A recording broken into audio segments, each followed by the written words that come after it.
कि एक तरफ 10 लाख रोजगार जिसका असर बिहार के चुनाव में दिखाई पड़ा, दूसरी तरफ मुस्लिम वोटर को खोने का डर, इन दोनों के बीच में अखिलेश यादव की जो पॉलिटिक्स है वो कहां जाती हुई दिखाई पड़ रही है? क्योंकि भारतीय जनता पार्टी तो चाहेगी कि वो हिंदू मुसलमान के पिच पर अखिलेश यादव को लेकर आए, वो मायावती को लेकर आए और फिर उनसे कहे कि आओ आप खेलो, तुम गेंद बाउंसर हम फेंकते, अब तुम उस पर बैटिंग करो। वो तो चाहेंगे ये हो, क्योंकि अगर रोजगार का सवाल खड़ा हो जाएगा तो फिर 5 साल का हिसाब किताब देना पड़ेगा, जिसमें उनकी हालत खराब हो जाएगी। स्वास्थ्य का मसला होगा, शिक्षा का मसला होगा तो दिक्कत पैदा होगी उनको। ये बहुत आसान पिच है। जी आशुतोष जी, ये स्लॉग ओवर्स जब होते हैं तो हर बाउंसर्स जो है ना, हर बाउंसर को आप छोड़ भी नहीं सकते, और उसको तरीके से जब तक आईज कांटेक्ट बनाए हुए नहीं खेलते हैं तो दुर्घटनाएं हो जाती हैं, कैच हो जाता है। लेकिन अगर उसको नजर बनाए हुए हम खेलते हैं तो वो अच्छे शॉट्स में कन्वर्ट होते हैं।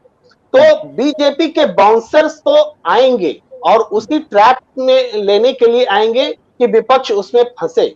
लेकिन जैसे राष्ट्रवाद का बाउंसर है या जनसंख्या नीति के तहत हिंदू मुसलमान करने का बाउंसर है, ऐसे बाउंसर्स आते रहेंगे। लेकिन हम कहते हैं, जैसे पिछले दिनों हमारे देश में लगातार 5 दिन तक ड्रोन आते रह गए, है ना, हमारी सेना, हमारी रक्षा क्षमता सब, मतलब हमारी ये शर्मनाक स्थिति हो गई, ना हम मार गिरा पा रहे थे ना कुछ कर पा रहे थे।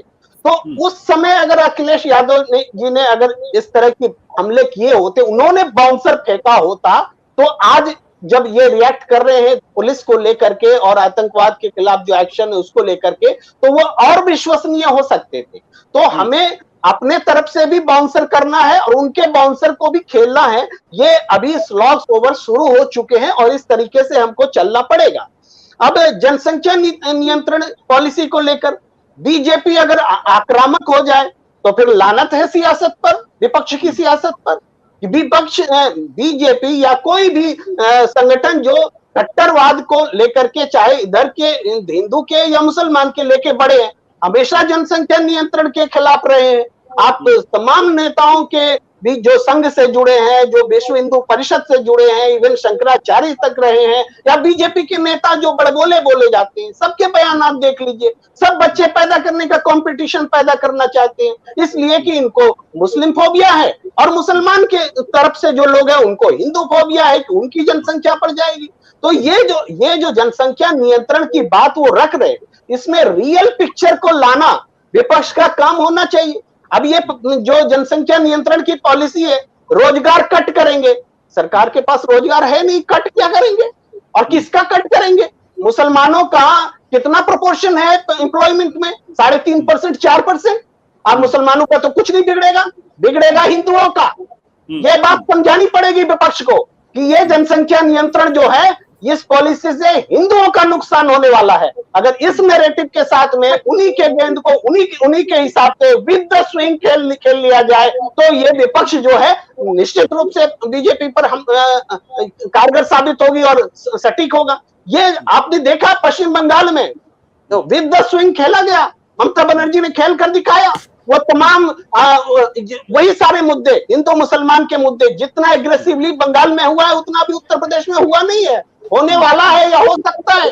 लेकिन ममता बनर्जी ने तो रास्ता दिखाया कि विद द स्विंग खेलो और खेला होबे, और उन्होंने खेला करके दिखाया।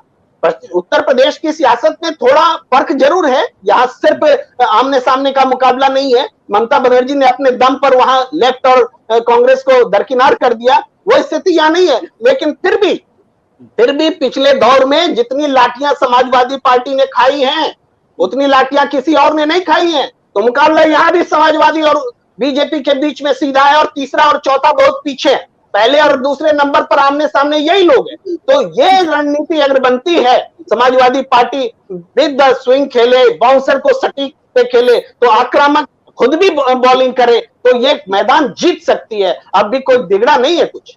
बट प्रेम जो मैं सवाल है, ये सवाल बहुत महत्वपूर्ण है, मुझे लगता है बड़ा कॉम्प्लिकेटेड भी सवाल है, बहुत ज्यादा कॉम्प्लिकेटेड इस लिहाज से कि अगर प्रज्ञा सिंह है तो फिर आतंकवादी ने उनको फंसाया गया है, ये हिंदू तबके का कहना है। लेकिन अगर अलकायदा के 2 लोग पकड़े जाते हैं, उनके ऊपर आरोप लगता है ऐसा, तो फिर मुस्लिम समाज कहता है कि नहीं, इनको भी जानबूझ के फंसाया गया और सरकार ने फंसाया इनको। तो ये जो राजनीतिकरण है आतंकवाद का, कि उसमें असीमानंद भी छूट जाते हैं, जबकि उनके टीवी वीडियोग्राफी में दिया वो पूरा बयान उपलब्ध सबके सामने।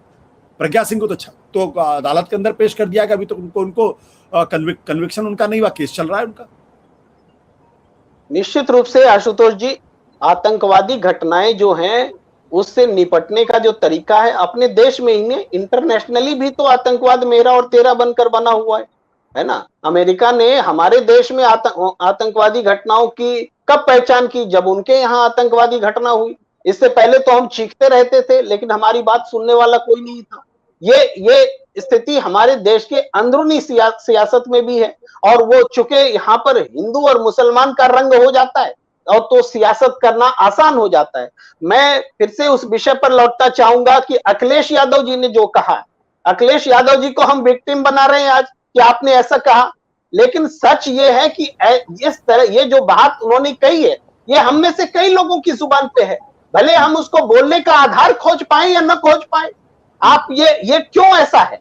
आप दिल्ली दंगे की घटनाएं देख लीजिए, उस दौरान जो सुनवाई हो रही है, अदालतें जो टिप्पणियां कर रही है वो देख लीजिए।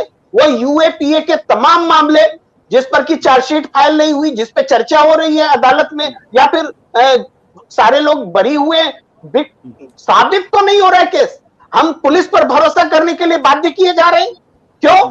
वो पुलिस जो कहती है हाथरस केस में लड़की का बलात्कार नहीं हुआ, हम उस पुलिस पर क्यों भरोसा करें? क्यों ना सवाल उठाएं?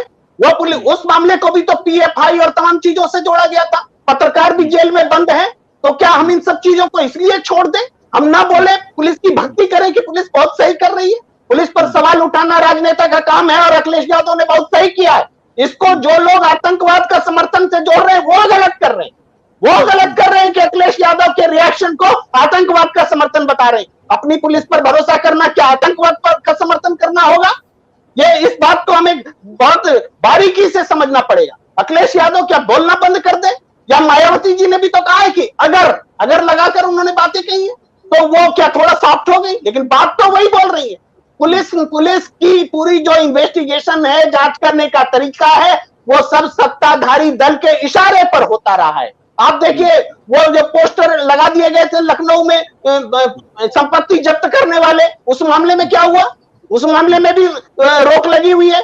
जो उसके बाद क्या रैलियां नहीं हुई, उसके बाद का तोड़फोड़ नहीं हुए, क्या किसी को नोटिस गया है योगी सरकार का? तो निश्चित रूप से हम सवाल उठाएंगे कि क्या आप एक समुदाय को टारगेट करने के लिए इस तरह की चीजें करते हैं, और इस तरह की बात करने से क्या हम मुस्लिम परस्त हो जाएंगे? क्या हमें मुस्लिम वोट का ठेकेदार बता दिया जाएगा? क्या हम सच बात बोलने के लिए वोट की चिंता करें? ये चीज भी तो कोई बोलेगा इस देश में कि हम केवल अखिलेश यादव ना बोले, इसलिए हम अखिलेश यादव को आतंकवादी का समर्थक बोल दें। जी, सत्य हिंदी का ऐप डाउनलोड करें गूगल प्ले स्टोर पर।